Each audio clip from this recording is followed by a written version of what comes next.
Alright, Tay. Sa milk yun. Sa milk po? Nagmi-milk pa rin siya hanggang ngayon eh.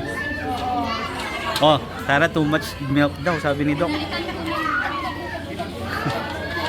after niyo po mag-milk, painumin niyo po siya ng water. Para ma-flush po yung, Oh.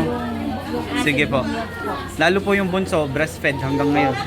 Yung breastfeed, ano po, mga breastfed, mga ano is okay lang din. Okay po. Yung malamig water po. Yung water intake nila ang medyo bantayan po.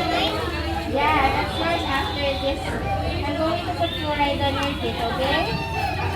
On your teeth. Very good. Very good. Arkin! Very good naman pala. Good job, anak. Very good. Like it. Mamaya.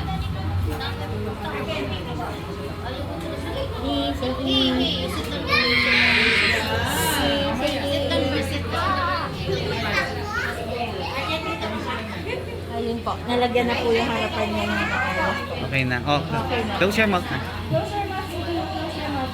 Don't spit it out, anak ha. That will make your teeth clean. Next po.